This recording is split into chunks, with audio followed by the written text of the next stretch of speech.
Salam, saudara-saudaraku yang kekasih. Kita memasuki Advent yang ketiga.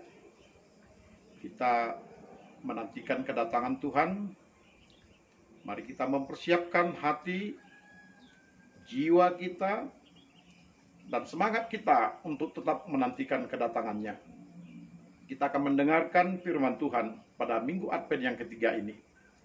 Saya Pendeta Nais Tumorang sangat bersukacita menyampaikan sabda ini kepada kita sekalian. Sebelumnya mari kita berdoa. Ya Tuhan Bapa di sorga, bersabdalah Engkau kepada kami, curahkanlah Roh Kudus-Mu, berilah kami hikmat untuk mendengarkan sabda-Mu. Di dalam nama Tuhan Yesus kami berdoa. Amin. Saudara-saudaraku, firman Tuhan pada minggu Advent yang ketiga ini dari kitab Injil Lukas pasal 3 ayat 7 sampai dengan ayat 17. Demikian sabda Tuhan kepada kita. Lalu ia berkata kepada orang banyak yang datang kepadanya untuk dibaptis. Katanya, "Hai kamu keturunan ular beludak, siapakah yang mengatakan kepada kamu supaya melarikan diri dari murka yang akan datang? Jadi hasilkanlah buah-buah yang sesuai dengan pertobatan. Dan janganlah berpikir dalam hatimu, Abraham adalah bapa kami. Karena aku berkata kepadamu, Allah dapat menjadikan anak-anak bagi Abraham dari batu-batu ini. Kapak sudah tersedia pada akar pohon, dan setiap pohon yang tidak menghasilkan buah yang baik akan ditebang dan dibuang ke dalam api." Orang banyak bertanya kepadanya, "Jika demikian, apakah yang harus kami perbuat?"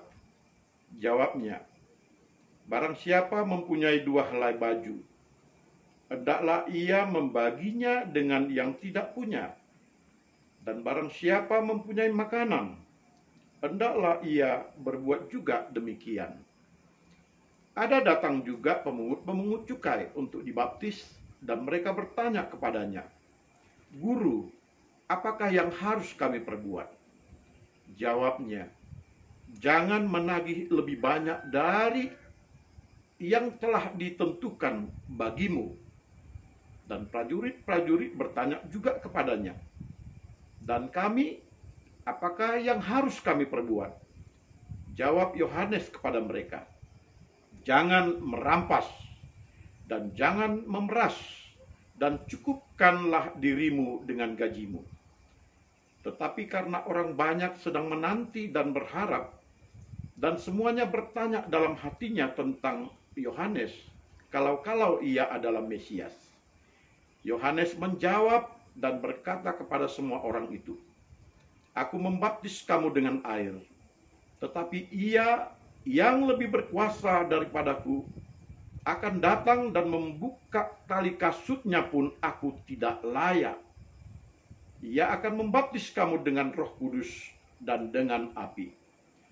Alat penampi sudah di tangannya untuk membersihkan tempat penggirikannya dan untuk mengumpulkan gandumnya ke dalam lumbungnya, tetapi debu jerami itu akan dibakarnya dalam api yang tidak terpadamkan." Dengan banyak nasihat lain, Yohanes memberitakan Injil kepada orang banyak. Amin. Bapak, Ibu, saudara-saudaraku yang kekasih, tema untuk Advent yang ketiga ini masih tetap berhubungan dengan pertobatan. Mengapa kita harus bertobat? Yang paling utama adalah karena Dia akan datang. Yesus akan datang. Dia datang untuk menghakimi. Dia datang untuk mengumpulkan semua orang dan kemudian memberikan kepada mereka penghakiman siapa yang akan diselamatkan dan siapa yang tidak diselamatkan. Masa Advent adalah masa di mana kita menantikan Tuhan, tetapi menantikannya dengan penuh hormat, dengan penuh sukacita, dengan penuh kewaspadaan, dan dengan penuh persiapan hati, jiwa, dan perbuatan kita yang sesuai dengan firman-Nya. Itu sebabnya Yohanes Pembaptis menyerukan pertobatan kepada orang banyak. Bertobatlah kamu. Karena dengan pertobatanlah kita bisa menerima Yesus. Dengan pertobatanlah kita dapat melihat kasih-Nya yang besar kepada kita semua umat manusia. Ketika kita bertobat, ketika kita meninggalkan dosa-dosa kita, maka kita akan melihat kemurahan Allah yang mengampuni kita dan memberikan damai sejahtera. Ketika kita bertobat dari kehidupan kita yang selama ini penuh dengan kejahatan, penuh dengan keinginan diri sendiri, yang memperkaya diri sendiri, yang tidak peduli dengan orang lain, ketika kita bertobat dan peduli dengan orang lain, di sanalah kita melihat kerajaan Allah itu dan sukacita yang besar itu di dalam pertobatan, karena kita ada di dalam kerajaan-Nya, ada di dalam damai dan sejahteranya. Pertobatan itu adalah pertobatan yang menyeluruh baik hati kita maupun perbuatan kita. Banyak orang kadang-kadang mengatakan saya bertobat, tapi ucapan mulut, namun perbuatannya tidak ada ubahnya dengan perbuatan yang lama, yang senantiasa hidup di dalam dosa dan kejahatan. Kalau orang berkata hanya dari mulut tentang pertobatan, maka itu tidak ada gunanya. Dan itu tidak mengubah apapun, bahkan tidak merasakan sukacita yang besar menyambut kedatangan Tuhan. Pertobatan harus pertobatan menyeluruh dari hati, dan perbuatan kita memperlihatkan perbuatan-perbuatan yang baik, menghindari yang jahat, dan hidup di dalam kebenaran. Itu sebabnya ketika orang banyak datang kepada Yohanes bertanya, apa yang harus kami perbuat? Maka Yohanes berkata, hasilkanlah buah-buah yang sesuai dengan pertobatan. Apa buah-buah pertobatan itu? Kalau kita berbicara soal buah-buah pertobatan yang pertama adalah bahwa kita menerima Tuhan dengan sukacita. Kita memohon pengampunannya atas dosa-dosa kita. Lalu kemudian di sana terpancarlah perbuatan kita yang menunjukkan buah-buah kasih, sebagaimana Galatia pasal 5 ayat 22, 23 yang menyatakan tentang buah-buah kasih itu. Bahwa kita akan melakukan perbuatan-perbuatan di mana Roh akan memimpin kita untuk berbuat sesuai dengan kehendak Allah. Buah-buah Roh, kasih, kesabaran, sukacita, penguasaan diri, dan berbagai hal yang jika kita praktekkan, maka kita ada di dalam kedamaian, dan orang lain pun ada di dalam kedamaian.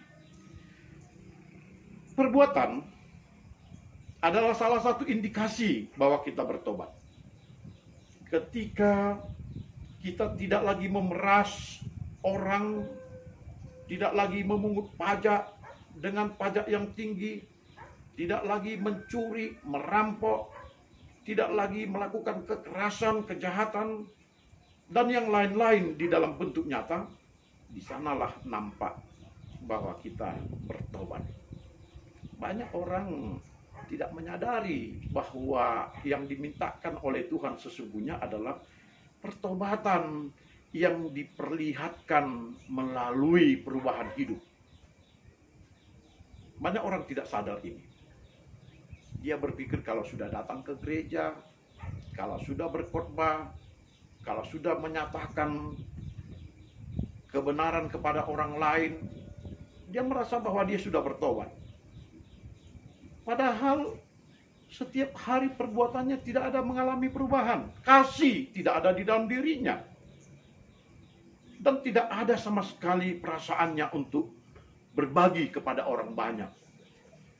Padahal dikatakan, jikalau engkau mempunyai 2 helai baju, hendaklah engkau membagikannya dengan yang tidak punya.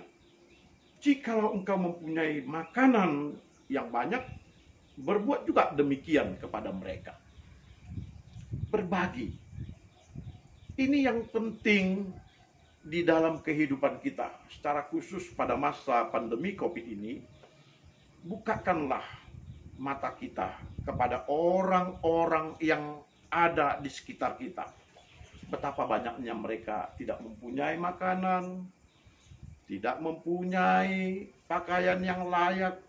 Bahkan lebih daripada itu, mereka telah menghentikan pendidikan anak-anaknya oleh karena tidak mampu lagi memberikan uang untuk pendidikan tersebut. Di mana perubahan kita? Jikalau kita hanya merasa diri kita sudah melakukan pendekatan kepada Tuhan, bertobat dengan hati, seolah-olah hati kita itu cukup di dalam hati atau dikeluarkan di mulut, tetapi tidak dinyatakan di dalam perbuatan. Lalu apa artinya pertobatan itu bagi kita? Dan bagaimana kita bisa menyambut kedatangan Tuhan ketika Tuhan bertanya kepada kita, apa yang telah kau perbuat kepada saudaraku yang hina ini?